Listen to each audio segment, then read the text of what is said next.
Hello students, this is Dilip Pawar, Assistant Professor History working at Government College, Nagaur.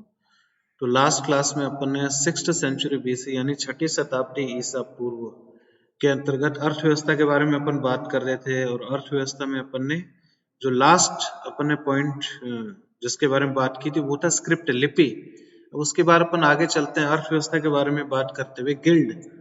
Guild क्या होती थी? जो व्यापारी थे अपने व्यापार को सुगमता से चलाने के लिए उन्होंने एक संघ का निर्माण कर लिया। संघ अपन कहते हैं ना, इसको हिंदी में कहा जाता था श्रेणी उस समय में, यानी अलग अलग व्यापारियों ने मिलकर श्रेणी का निर्माण कर लिया ताकि जिस भी फील्ड में वो व्यापार कर रहे हैं वह व्यापार करना आसान हो जाए। जैसे आज के समय में अपन देखते हैं ट्रेड यूनियन होती है, जो मजदूर लोग हैं वो ट्रेड यूनियन का निर्माण कर लेते हैं ताकि उनके हितों की सुरक्षा की जा सके। उसी प्रकार से प्राचीन भारत में व्यापार करने हेतु अनेक प्रकार की श्रेणियां बनाने लग गए थे ताकि वो सुगमता से व्यापार कर सकें मिलकर और अपने हितों की पूर्ति कर सकें।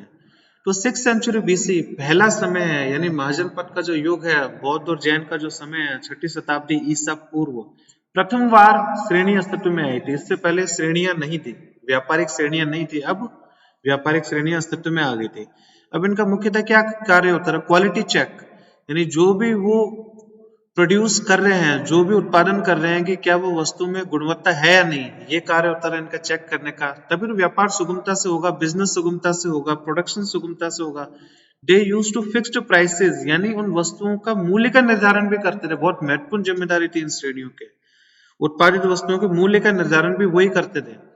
फिर मेंबर वेलफेयर, और जो श्रेणी के जो सदस्य हैं उनके कल्याण के लिए भी वो कार्य किया करते थे। फिर अपन आगे बढ़ते हैं, transfer of vocational knowledge from generation to generation, यानी आने वाली पीढ़ियों तक भी जो व्यापारिक नॉलेज है, जो उत्पादन से संबंधित जो जानकारी है, जो शिक्षा है, वो आने वाली पीढ़ियों को भी मिल सके, इस दिशा में भी वो श्रेणी है वो प्रयास किया करती थी। यानी जो पिता है उसका बेटा भी भविष्य में यह काम कर सके सुगमता से, और बेटे का बेटा भी आने वाले समय में वही कार्य कर सके। तो जो शिक्षा थी, जो टेक्निकल नॉलेज थी उत्पादन से संबंधित, वो जनरेशन टू जनरेशन पास होती रही। फिर अपन आगे चलते हैं, कई जगह पे जो श्रेणियां थी अत्यधिक ताकतवर भी थी, इनके पास शक्ति भी आगे रही। जैसे हमें जानकारी मिलती है कि कई सारी श्रेणियों के पास ट्रूप्स हुआ करती थी, TROOPS, ट्रूप्स। ट्रूप्स का मतलब क्या है? खुद की एक सेना हुआ करती थी छोटी सी। और उनको सेना की क्यों आवश्यकता पड़ी? क्योंकि व्यापारी एक स्थान से दूसरे स्थान पे जाया करते थे, रास्ते में जंगल भी होते थे, रेगिस्तान भी हुआ करता था, तो वहां पे सेफ्टी कंसर्न था कि ऐसा नहीं हो कि रास्ते में लुटेरे आके उनको लूट जाए। तो इन्होंने अपनी खुद की सेफ्टी और सुरक्षा के लिए श्रेणी बल रखना शुरू कर दिया। इन ट्रूप्स को, यानी इस आर्मी को, छोटी सी आर्मी जो बनाते थे, सेना बनाते थे, उसको श्रेणी बल कहा गया है, श्रेणी बल। फिर अपन आगे चलते हैं, कई जगह पे इन श्रेणियों को जुडिशियल पावर भी मिली हुई थी, यानी न्यायिक शक्तियां भी इनको मिली हुई थी। वो तो एक प्रकार से हम कह सकते हैं कि इन श्रेणियों की शक्तियां बहुत ही अधिक व्यापक थी। इनको स्टेट विद इन स्टेट कहा गया, यानी राज्य के अंतर्गत एक राज्य। आप समझ गए ना, यानी ऑलमोस्ट राज्य के बराबर इनको शक्तियां मिली हुई। आप देखो, इनके पास प्रशासनिक शक्तियां भी हैं, आर्थिक शक्तियां भी है, इनके पास मिलिट्री की पावर भी है क्योंकि उन्होंने अपनी छोटी सी सेना भी बना रखी है, और इनके पास न्यायिक शक्तियां भी थी। न्यायिक शक्तियां का मतलब क्या है? यानी जो संघ के सदस्य हैं, इनके बीच में आपस में कोई विवाद हो जाए तो श्रेणी मिलकर उसको सुलझा सकते थे, तो उसको न्यायिक शक्तियां भी कहा जाता है। फिर अनेक प्रकार के शब्द हैं जिसके बारे में अक्सर एग्जाम में आ जाता है ऑब्जेक्टिव हिस्ट्री में। श्रेणी हो गया, श्रेणी का मतलब आप समझ गए, निगम। इन श्रेणियों को कभी कभार निगम भी कहा जाता था, इनको पुगा भी कहा जाता था, PUGA, पुगा। पुगा निगम, निगम तो आप समझ ही गए होंगे, पुगा। इसको व्रता भी कहा जाता है, VRATA, व्रता। अलग अलग नाम दे रखे हैं अलग अलग टेक्स्ट में इन श्रेणियों के, और इन सबका एक ही मतलब है कि एक प्रकार का व्यापारिक संघ या उत्पादनकर्ताओं का संघ। इनको संघ भी कहा जाता रहा। जैसे विनय पिटक नाम की किताब है, उसमें श्रावस्ती के अंतर्गत जितनी भी श्रेणियां थी उसकी लिस्टिंग कर रखी है, पूरी लिस्ट दे रखी है। विनय पिटक कौन सी किताब है? बौद्ध धर्म से संबंधित किताब है, विनय पिटक। फिर अपन आगे चलते हैं कि विभिन्न प्रकार के व्यापारी भी कार्य किया करते थे, डिफरेंट टाइप्स ऑफ ट्रेडर्स। उनके नाम हमें देखने को मिलते हैं, जैसे अपनिका, अपनिका, अप लिखना बहुत मुश्किल है इसमें, अपनिका। अपनिका का मतलब होता है शॉपकीपर, जो दुकानदार होते थे। इस तरह के सवाल क्या होते हैं, अक्सर ऑब्जेक्टिव हिस्ट्री में आ जाते हैं। जैसे कभी आप टीचर के एग्जाम में अपेयर हो गए हिस्ट्री सब्जेक्ट के साथ, फर्स्ट ग्रेड के एग्जाम में, आरएस के एग्जाम में अपीयर हो गए, आईएएस के एग्जाम में अपीयर हो गए, इस प्रकार के ऑब्जेक्टिव क्वेश्चन है छोटे छोटे, उन एग्जाम में आ जाते हैं। अपनिका का मतलब होता है दुकानदार।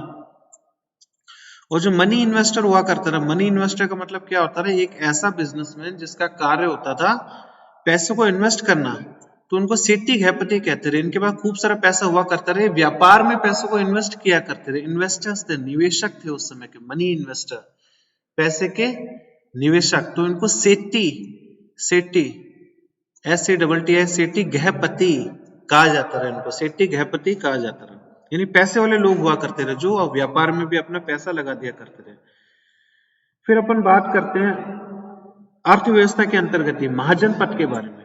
अपना जो दृष्टिकोण है भी आर्थिक है, अपन अर्थव्यवस्था के बारे में बात करें। महाजनपद, तो महाजनपद भी एक कारण रहा है कि क्यों उस समय में जो इकोनॉमिक प्रोग्रेस है, जो आर्थिक खुशहाली है, काफी अधिक थी इस समय में, आर्थिक विकास भी काफी अधिक हुआ है। इसके पीछे क्या कारण है, क्योंकि जो शक्तिशाली महाजनपदों को उदय हुआ इस समय में, जैसा कि आपको पता है 16 महाजनपद थे। उन्होंने क्या किया, एक प्रकार की राजनीतिक एकता स्थापित की भारतीय उपमहाद्वीप में, बड़े बड़े साम्राज्य स्थापित किए। और जब बड़े बड़े साम्राज्य स्थापित हो गए तो वहां पे एक समान प्रशासनिक प्रणाली को लाया गया है, यानी प्रशासनिक नियम सब जगह पे एक से होंगे एक साम्राज्य में। इससे क्या होगा, व्यापार करना आसान हो जाएगा व्यापारियों के लिए। तो उसका मतलब ये है कि they created conducive environment for trade. अब मैं इंग्लिश बोल रहा हूँ, आप घबरा मत जाओ, मैं साथ में हिंदी भी बता रहा हूँ, आप हिंदी सुनो ध्यान से। तो उन्होंने व्यापार के लिए सुगम परिस्थितियां स्थापित की। फिर अपन आगे चलते हैं। और राजा थे, राजा भी they used to be the patron of traders. Patron का मतलब क्या होता है, अंग्रेजी का शब्द है PATRON।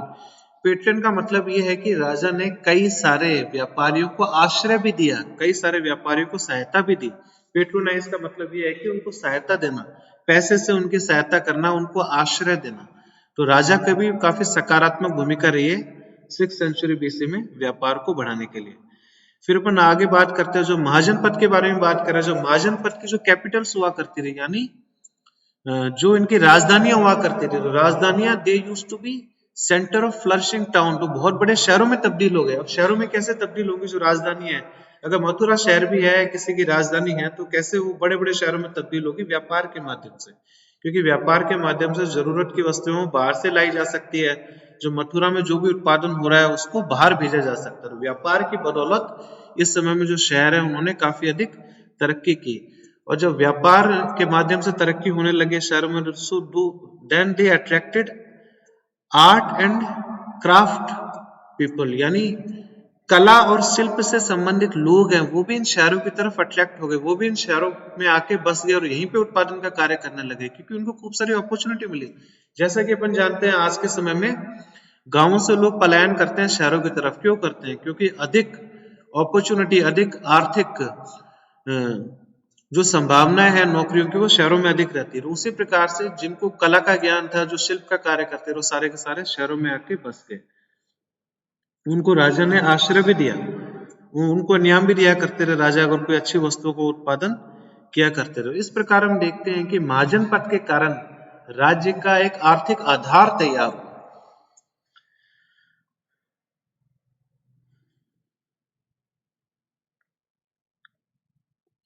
फिर अपन थोड़ा सा धर्म के बारे में यहाँ पे बात कर लेते हैं कि धर्म का भी एक महत्वपूर्ण रोल रहा है व्यापार के अंदर। अब जैसे उन्होंने उदाहरण दे रखा है कि जो बौद्ध और जैन धर्म था, उन्होंने क्या किया, जो लोग उधार दिया करते थे पैसा, आपको पता ना व्यापार के लिए पैसा उधार देना बहुत ज्यादा जरूरी है, वरना पैसा लाएंगे कहां से। जिनके पास पैसा है वो व्यापार में निवेश करेंगे, उत्पादन में निवेश करेंगे, तभी तो अर्थव्यवस्था की तरक्की होगी ना। तो जो बौद्ध और जैन धर्म है उनके अंतर्गत जो पैसा देने वाले लोग होते थे, जो पैसा उधार दिया करते थे, इनको कुसीद कहा गया। कुसीद, ये जो एक्टिविटी है उसको कुसीद कहा गया। कुसीद, कुसीद, इसको कुसीद भी कहते हैं। ये एग्जाम में आया हुआ सवाल है, आईएएस के एग्जाम में, आरएस के एग्जाम में। कुसीद या कुसीद वृत्ति दोनों एक ही चीज है। इसका मतलब ये है कि वह कार्य जिसके अंतर्गत आप पैसा दूसरों को उधार दोगे, बदले में आप इंटरेस्ट लोगे समय के साथ। तो बौद्ध और जैन धर्म है वो भी प्रो ट्रेड धर्म थे, यानी इन्होंने भी धर्म, बौद्ध और जैन धर्म ने भी व्यापार को बढ़ाने में एक सहायक भूमिका प्रदान की। कैसे, अब इसमें उदाहरण दे रखा है कि जो कुसीद वृत्ति से संबंधित लोग होते रहे उनको पूरा समर्थन दिया बौद्ध जैन धर्म ने, यानी बौद्ध जैन धर्म के लोगों ने कहा कि जो कुसीद वृत्ति का कार्य है, लोगों को पैसा उधार देने का कार्य व्यापार के लिए, वो सही है। क्योंकि अब बस देखेंगे अपन ने क्यों लिखा है इसके बारे में, क्योंकि जो ब्राह्मणिकल टेक्स्ट थे, जो ब्राह्मण धर्म से संबंधित किताब है, उनमें स्पष्ट लिखा हुआ था कि कुसीद वृत्ति एक अच्छा कार्य नहीं है। ब्राह्मण धर्म से संबंधित किताबों के अनुसार आप किसी को पैसा उधार देते हो, घर बैठे बैठे आप इंटरेस्ट खाओगे, तो ये चीज गलत है। लेकिन बौद्ध और जैन धर्म, क्योंकि वो व्यापार के समर्थन में आए थे, एक बहुत बड़ा वर्ग जो उनके फॉलोअर्स का था वो व्यापारिक वर्ग था, बौद्ध और जैन धर्म से संबंधित। आज भी हम देखते हैं जैनी लोग किस में लगे होते हैं, वो व्यापार में लगे होते हैं।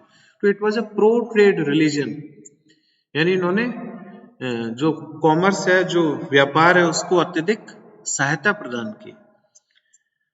और इसी कारण हम देखते हैं कि पूरे समाज में एक मेटेरियलिस्टिक आउटलुक है। मेटेरियलिस्टिक आउटलुक अपन किसे कहते हैं? भौतिकवादी संस्कृति का जन्म हुआ। भौतिकवादी संस्कृति अपन किसे कहते हैं? अधिक से अधिक अर्थव्यवस्था है, उसका विकास हो, उत्पादन बहुत अधिक हो, लोगों को खूब सारी वस्तुएं मिले खरीदने के लिए, उपभोग करने के लिए। तो इसी कारण जब मेटेरियलिस्टिक आउटलुक आया, जब भौतिकवादी संस्कृति का जन्म हुआ महाजन पद के युग में, तो इसके कारण बहुत सारे लोगों ने व्यापार में पैसा लगाना भी शुरू कर दिया। क्योंकि व्यापार में पैसा लगाएंगे, उत्पादन में पैसा लगाएंगे, तभी तो उनको उपभोग की वस्तुएं मिलेंगी। फिर अपन बात करते हैं अर्बन सेंटर्स के बारे में, कि शहरी केंद्र किस प्रकार के थे 6th सेंचुरी बीसी में। थोड़ा फटाफट करने की कोशिश करते हैं। जैसे अलेक्जेंडर, यानी जो सिकंदर भारत में आया था आक्रमण करने के लिए, उसने कहा है कि मैंने झेलम और व्यास के बीच में कम से कम 500 शहरों पे अपना 5000 शहरों पे अपना कब्जा किया। यानी कहने का मतलब यह है कि झेलम और व्यास के बीच ही जो अलेक्जेंडर है, उसको अंग्रेजी में अलेक्जेंडर कहते हैं, हिंदी में सिकंदर कहते हैं। तो सिकंदर ने झेलम और व्यास के बीच ही 5000 शहरों पे कब्जा कर लिया। इसका इतिहास का क्या अर्थ निकालते हैं? 5000 शहर, इसका मतलब है कि खूब सारे शहर इस समय में अस्तित्व में आ गए थे। पूरी शहरी सभ्यता थी 6th सेंचुरी बीसी। इससे अपन पहले जाए वैदिक युग में, तो वैदिक युग एक शहरी सभ्यता नहीं थी। फिर अपन बात करते हैं, अनेक प्रकार के शब्द मिले हैं हमें शहरों के बारे में। जैसे कई शहरों को दुर्ग कहा जाता रहा। दुर्ग it was the fortified capital of the king, यानी किलेबद्ध राजधानी हुआ करती थी राजा की। जो राजा ने किला बना रखा है, किलेबद्ध पूरी राजधानी बना रखी है, उसको दुर्ग कहा जाता रहा। फिर निगम शब्द भी आया है। निगम शब्द भी शहर से संबंधित है। निगम मर्चेंट टाउन को कहा जाता रहा। ऐसे व्यापारिक शहर जो व्यापारियों के द्वारा बसाए गए हों, या फिर व्यापारी वहां पे बहुत ज्यादा एक्टिव हो, जहाँ पे बाइंग और सेलिंग का कार्य होता रहा, तो उसको निगम कहा गया है। ऐसे शहर जहाँ पे व्यापारिक कार्य अत्यधिक हुआ करता रहा। फिर नगर शब्द भी आया। नगर का मतलब सिटी है ना, जैसे आपको पता है शहर, तो नगर शब्द का भी उल्लेख हुआ है बौद्ध किताबों में, जैन की किताबों में, ब्राह्मणिकल टेक्स्ट में। फिर अपन बात करते हैं, बुद्धिस्ट टेक्स्ट में स्पष्ट तरीके से 6 महानगरों के बारे में जिक्र कर रखा है। तो अपने आप में बता रहे कि शहरों की उस समय में उन्नति काफी अधिक हुई थी। मिड गैंजेस वैली, यानी मध्य गंगा का जो क्षेत्र है, वहां पे 6 महानगर का जिक्र कर रखा है बुद्धिस्ट टेक्स्ट में। ये अपन ने एग्जाम्पल दिया है, अपन ने कह दिया कि शहरों का अत्यधिक विकास हुआ। फिर अपन साथ में उदाहरण दे रहे हैं कि जैसे बौद्ध से संबंधित जो किताबें हैं, टेक्स्ट है, उसमें 6 महानगरों का उल्लेख हुआ है। उदाहरण के तौर पे चंपा, राजगढ़, काशी, श्रावस्ती, साकेत, कौशाम्बी। तो 6 शहर है जिनका उल्लेख किया गया है, 6 महानगरों का, यानी बहुत बड़े शहर। फिर अपन आगे बात करते हैं, जो उत्तर पश्चिम सीमा है, वहां पे कई सारे राजनीतिक शहरी केंद्र भी थे। जो बड़े बड़े शहरों में तब्दील हो गए, और कमर्शियल सेंटर्स भी थे। यानी दोनों के कॉम्बिनेशन के बारे में बात करें उत्तर पश्चिम के अंदर, यानी राजनीतिक और व्यापारिक दोनों प्रकार के केंद्र थे शहर। जैसे एग्जाम्पल दे रखा है काशी और कौशाम्बी, यानी राजनीतिक केंद्र भी था, राजा भी यहाँ पे रहा करता रहा, प्लस व्यापार भी यहाँ का बहुत अच्छा रहा, काशी और कौशाम्बी का।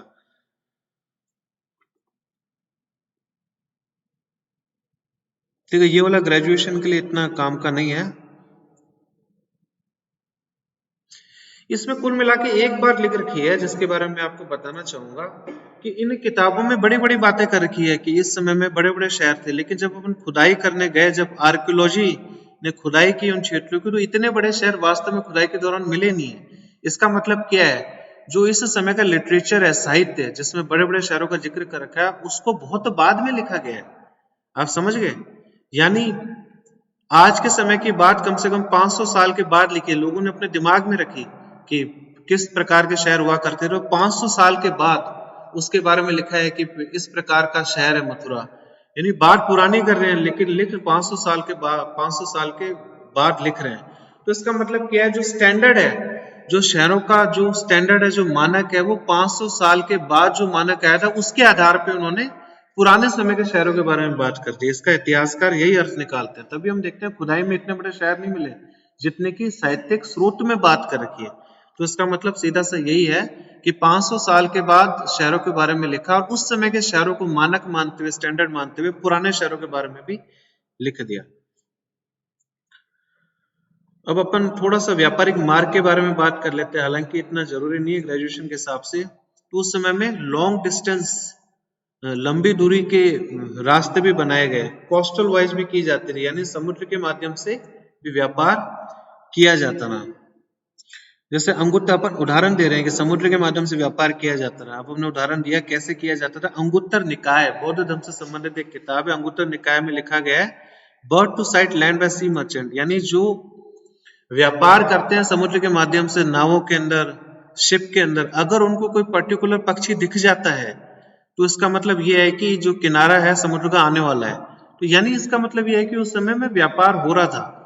कहने का मतलब यह है, जैसे कोस्टल वॉयज, समुद्रिक व्यापार से कौन कौन सी जगह जुड़ी हुई थी, बर्मा, श्रीलंका, तामलुक। तामलुक एक पोर्ट का नाम है, बहुत इंपॉर्टेंट है, वेस्ट बंगाल में। तामलुक, तामलुक, इसको ताम्र लिप्ति भी कहा गया है कई जगह पे, कई जगह पे संस्कृत में तामलुक भी कहा गया है। भरूच, भरूच के अंदर, भरूच जो आज के समय का भरूच है गुजरात में, वो भी बहुत महत्वपूर्ण बंदरगाह थे जिसके माध्यम से समुद्रिक व्यापार किया जाता रहा।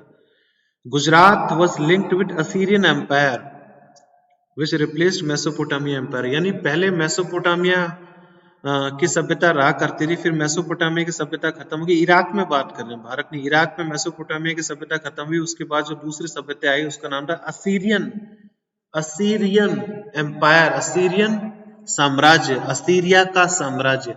तो असीरिया के साम्राज्य के साथ गुजरात लिंक था सामुद्रिक व्यापार के माध्यम से।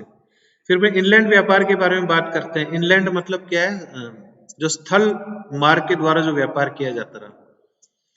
तो इस समय में बहुत ही अच्छी कनेक्टिविटी थी इस समय में व्यापारिक मार्गों के माध्यम से स्थल मार्ग में। जैसे एक कहानी है जीवक, जीवक नाम का फिजिशियन था, डॉक्टर था। उसने उत्तर पश्चिम सीमा से चलना शुरू किया और वो राजगृह तक पहुंचा। राजगृह कहाँ पे है? पश्चिम बंगाल के अंदर राजगृह। तो कितनी लंबी उसने यात्रा की, तो इस यात्रा का वर्णन जीवक ने लिख रखा है। तो इस समय पता लगता है कि जो उस समय के अंदर व्यापारिक मार्ग थे बहुत ही अधिक विकसित थे। कहाँ उत्तर पश्चिम में पाकिस्तान का एरिया, कहाँ वेस्ट बंगाल, और जीवक ने चलना शुरू किया, उसने यात्रा की और वहां से होते हुए राजगृह तक पहुंचा, जहाँ पे जो राजगृह का राजा था उसके बेटे की, उसके बेटे का इलाज किया उसने। राजा बहुत प्रसन्न हुआ, जिसके बारे में पहले भी एक एग्जांपल दिया था इससे संबंधित। राजा ने प्रसन्न होकर उसको कम से कम 16,000 मुद्राएं दी। तो 16,000 मुद्राओं से हमें ये पता लग गया कि उस समय में मौद्रीकरण बहुत अधिक था।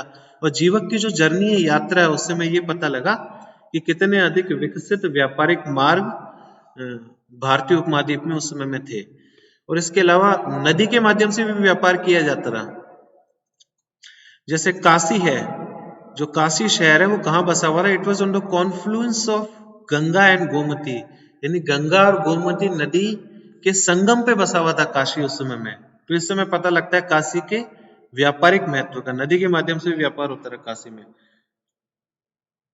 और राजगृह, राजगृह की जो पोजीशन थी, लोकेशन थी, वो बहुत ही अधिक रणनीतिक थी, महत्वपूर्ण थी व्यापार के हिसाब से, क्योंकि राजगृह ने गंगा, गंडक और सोन, इन नदियों पे नियंत्रण किया या इनका उपयोग किया व्यापार के माध्यम, व्यापार के लिए।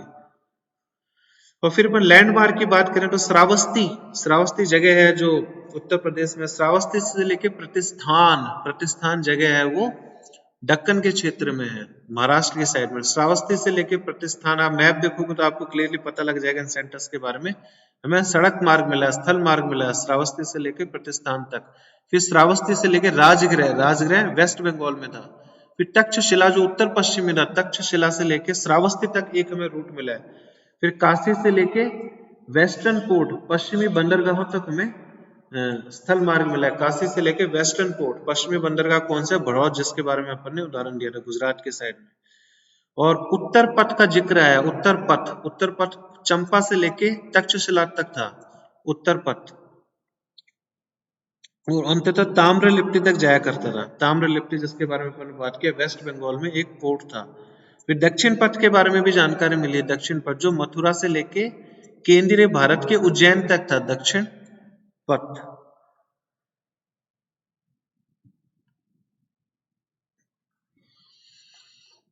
और कम से कम 2 राजधानी हमें मिली है जो व्यापारिक मार्गों पे बसी हुई थी। जैसे कोसल है, कोसल